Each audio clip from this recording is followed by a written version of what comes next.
Hey everyone, welcome to the IDP show. I'm your guest host, Justin Varnes from fantasypoints.com. You can follow me on Twitter at DownWithIDP. We're here talking IDP trade value.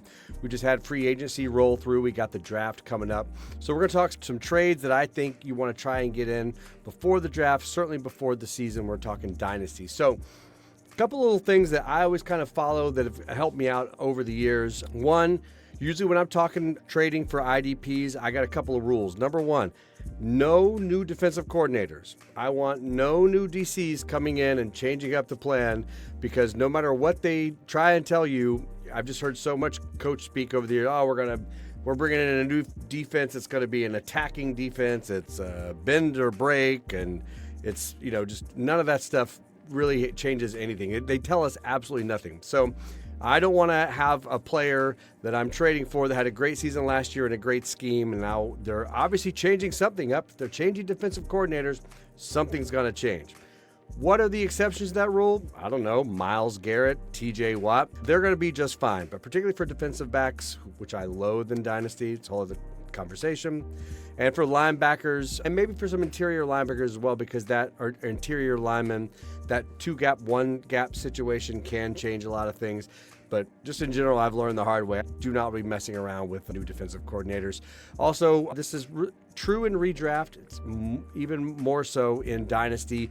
I'm putting the heaviest value, the highest value on defensive linemen. To me, they are the most valuable commodity. If you can land a Myles Garrett or a TJ Watt, man, that could be a game changer for your league. So I might be giving up a little bit more for the chance at one of those anchor DLs if you can. And as I just alluded to, I really do not care about DBs in Dynasty.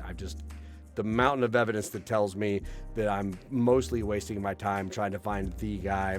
We're going to get into that more later when we get into defensive backs. So let's dive in. We're going to do this DL, LB, DB. I'm going to give you two apiece. One that I'm probably a little bit more excited about, and another one that might be a little sneakier depending on your league. So my number one DL this year that I'm trying to acquire in Dynasty is Will Anderson of the Houston Texans. He's moving into his third season now as a defensive lineman. Just the number of great defensive linemen who start a little slow. We see this constant progression of rookie DLs starting very slowly, moving up. Second year, they're starting to get the hang of things. By that third year, they're starting to really tear up the league. We just saw that with Aiden Hutchinson, RIP his femur, but we just saw that with him, right? And even if a player starts well his rookie year, we usually see a pretty steady progression. Why is that? These offensive linemen are just these huge hulks. They're 28 years old, and they can push around these 20-something-year-old rookies like they're nothing. It just takes a while for these rookie DLs to spend enough time in the gym and learn some new pass rush moves. And Will Anderson is right there on that cusp for me. He's had a nice rookie season, his second season, which was last year. Good numbers. He had 11 sacks in 14 games. This is a guy I think could move into that 15 to 18 sack range. 50 tackles a year, that sort of thing. To me, that's what I really love. I also, in terms of his other mates, right, his other line mates, a lot of veterans here. He's got Jerry Hughes, Daniil Hunter, who had a great season last year, but every year, he's getting a little older. They're probably going to start slowly tamping back his snaps.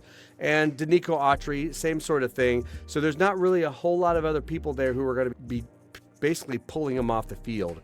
So I love all that. I also just, pass rush metrics. He's posted great numbers his first 2 years. So to me, he's one of the highest level prospects, I think, to really kind of hit that elite mark in the next couple of years. I want to grab him now before he really reaches that. So because of that, if I've got a mid to late first, I'm going to give that up for Will Anderson. If I've got an early first, like 102, 3, I'm going to try hard to get a second. So, early second, if I need to add a 2026 second.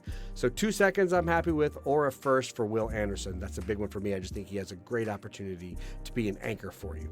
A guy who is 1 year behind that progression we've seen with Aiden Hutchinson, Will Anderson, is Minnesota Vikings Dallas Turner. Had a really inconsistent year last year. Only played 300 snaps, had a couple of sacks, did get 20 tackles. though, which isn't bad on 300 snaps. But this is somebody you would want to be investing a little bit more into, because right now people are probably heavily disappointed that Dallas Turner didn't blow up, but obviously had inconsistency. We see that a lot, but we saw flashes of what he could be. So I want to invest in that now. This might not pay off until 2026, right? Or 2027. But I do think we'll see a noticeable uptick next year, and probably that third year busting out will be somebody you'll be happy to invest in. Also, who are his DL mates? He's got Jonathan Grenard, great player. I think he's going to be there for a while. Pat Jones, AVG is there. Pretty solid team, but there's, he doesn't necessarily have a ton of traffic. I think he's going to work more into the rotation this year. So because of that, I'm happy to give up a second for him, but I'd like to start with a third. I'm sure you can get somebody who has Dallas Turner who really felt like they got let down last year. Let's try and take advantage of that. If it ends up being a second, that's okay too. But ideally, we'd be asking a third there. Again, landing a stud edge is so valuable in Dynasty that I'm willing to take a shot on somebody like Dallas Turner, who just has such a high ceiling. And right now, we're really kind of looking at his floor from what he did last year. Moving on to linebackers, Daiyan Henley. I love this guy. I think the Chargers really found something here. Had a really solid season last year. This is my favorite linebacker to target. He not only had a great year, he also showed up as a plus defender in coverage, which I love, because that means his chances of being a 3-down linebacker going forward are just much higher, and that obviously has a lot more value. His other linebacker mates do not scare me. Got like 76-year-old Denzel Perryman, right? His second tour of duty with the Chargers. I'm not worried about him. Troy Dye, perennial backup. Junior Colson, everybody kind of got hot for him, but he really did not have a good season.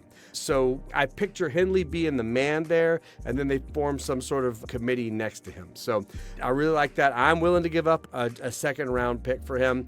Kind of the same approach as Dallas Turner, where maybe you can start with a third, and if you need to give up a second, do so. Would not go into the first round for him. Here's a guy I think that has a lot of value that is not necessarily showing up, and that's the Packers' Edgerrin Cooper. I think this guy actually has a great line to a lot of snaps this year, but really that following year, I think that he really could be the man in the middle for a long time for the Packers. Quay Walker, he's had some good reps for us. However, he is on his 5th-year option, and the Packers are trying to decide if they're going to keep him. He did not have a great year. He put up some decent numbers, but he just did not necessarily play as well as they were hoping he would.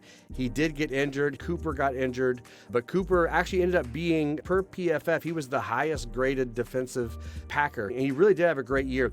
One thing that caught my eye is toward the end of the season, I said they were injured. They kind of swapped back and forth injuries, basically. They weren't on the field very much together toward the end of the season. However, during their one playoff game, it was Edgerrin Cooper who played every snap. Now, Quay Walker played 95% of the snaps, so that's not necessarily a big deal. But the thing to notice here is that it doesn't look like Walker is going to necessarily push Cooper to where he's going to be a 2-down LB. So, and also remember, they do have Isaiah McDuffie there. They may decide as an organization to move on from Quay Walker, and that's basically going to put Cooper in a great position to hold down that 3-down linebacker spot for the Packers for some time. If they keep Walker and Walker plays a whole bunch this season, I still think we're going to see both linebackers on the field enough. But again, this is a little bit more of we're looking at 26 and 27, a little bit more long view with him. But now, before his value rises, when they see how much he's going to be used next year, now is the time to grab him. I think a second and a third would get it done. Maybe you start just with the second, and let's see if they bite. If not, I would throw in a third as well. We're going to close it out with a couple of DBs. Just a mini rant on why I hate investing in DBs in Dynasty.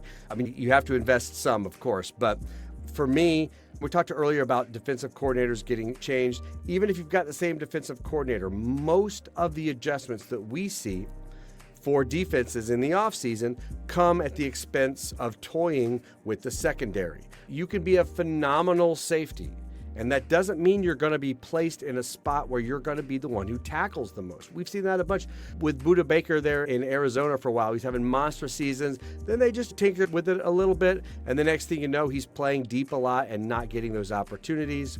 Also, sometimes, they'll decide, let's move this one really valuable player around a lot. which could seem good, but that also can create a lot of inconsistencies. And finally, teams are moving to 3 safeties more and more these days, particularly if they've got linebackers who can't cover, right? We've seen that. Some 38-year-old running back who's really just there as a veteran to pick up the blitz. He comes out to the flat, and sure enough, no linebacker seems to be able to cover him on that team. Before long, we see that 3rd safety show up. That just makes things a little bit more volatile. Rant over, 2 guys I really like, Brandon Jones of the Broncos. You can go back and check the tape. I shouted at the rooftops that Brandon Jones to Denver was going to be a great fit, and luckily he made me look smart, which I'm not, but I'll take it. He had 115 tackles, 3 interceptions, 10 pass defense. I saw the light bulb go on when he was in Miami. He was there under Vic Fangio, who was moving a lot of pieces around. He was coming on and off the bench, but when he was there, he looked like the game slowed down a little bit for him, and I think the Broncos saw that. Most of the Broncos secondary is returning, which I think is great. So I don't see a lot of tinkering. There's less opportunity or less chance of tinkering with the secondary. They did bring in the 49ers Talanoa Hufanga, who I think is a solid player, but I don't necessarily see him being the one to take a bunch of opportunities away from Brandon Jones. I really like Brandon Jones, and still I'm only going to give up a 4th. I'd like to actually start with a 5th. And then if I need to go to a 4th, I will. But that's as high as I'm going to go for a DB. Another guy who I think is in the exact same position, Grant Delpit of the Browns. He is such an important cog to how the Browns play defense. He played a lot of box snaps. I don't know if he's going to play that many box snaps again, but I think it is highly likely in terms, if you look at their linebackers, right, they've got veteran Jordan Hicks, who was a phenomenal player in his prime, but we're a couple of years past that now. And then J.O.K., who I think is also a solid player, but J.O.K. was on the field a whole bunch last year, and they still asked Grant Delpit to play in the box. Delpit had 111 tackles, but really no big plays to speak of.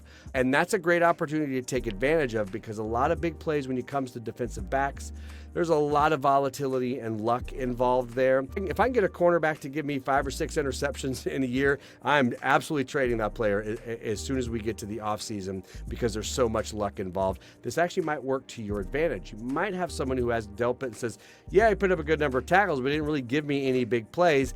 That's something we want to take advantage of. So I'm definitely going to start with the 5th rounder for Grant. I will go to a 4th like I did for Brandon Jones. I would take either one of these guys. DB rants are over. I'm sorry I hate DBs. I'm not sorry I love defensive linemen. I really hope we get some good trade value out of this, and we'll see you guys after the draft.